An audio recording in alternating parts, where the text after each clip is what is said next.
សំស្នួលប្រាជ្ញាក៏ឆ្លាតស្ដាប់ពីម៉ែថ្ងៃនេះបនចូលឆ្នាំថ្មីបងឃើញខ្មៅស្រីអូ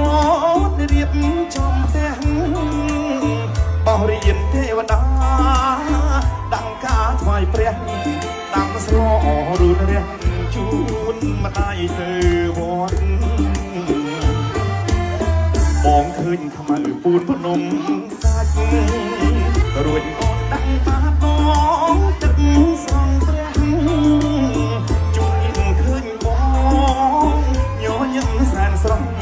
អូនខ្មៅតែឈ្មោះសាច់សដូចសំឡីពេលបងទៅចិត្តអីទៀតបងគេវាយស្គរទៀត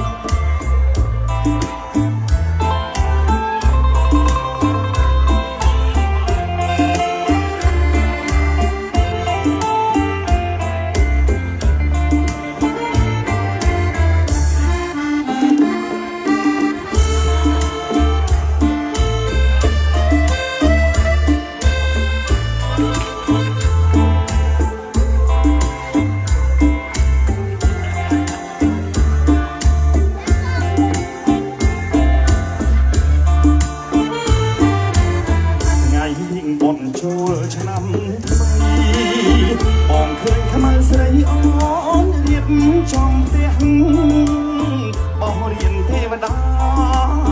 ដាំការថ្វាយព្រះដាំស្លរូតរះជូនម្ដាយទៅវត្តបងឃើញខ្មៅពូនភ្នំសាច់រួចអូនដាំបាតបងទឹកស្រង់ព្រះ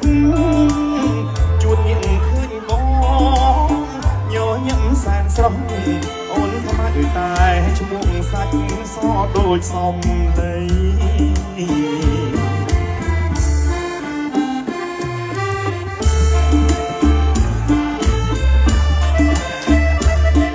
អរគុណបងអរគុណបាបានឲ្យពូធំ100បាទអរគុណច្រើនបាទអរគុណ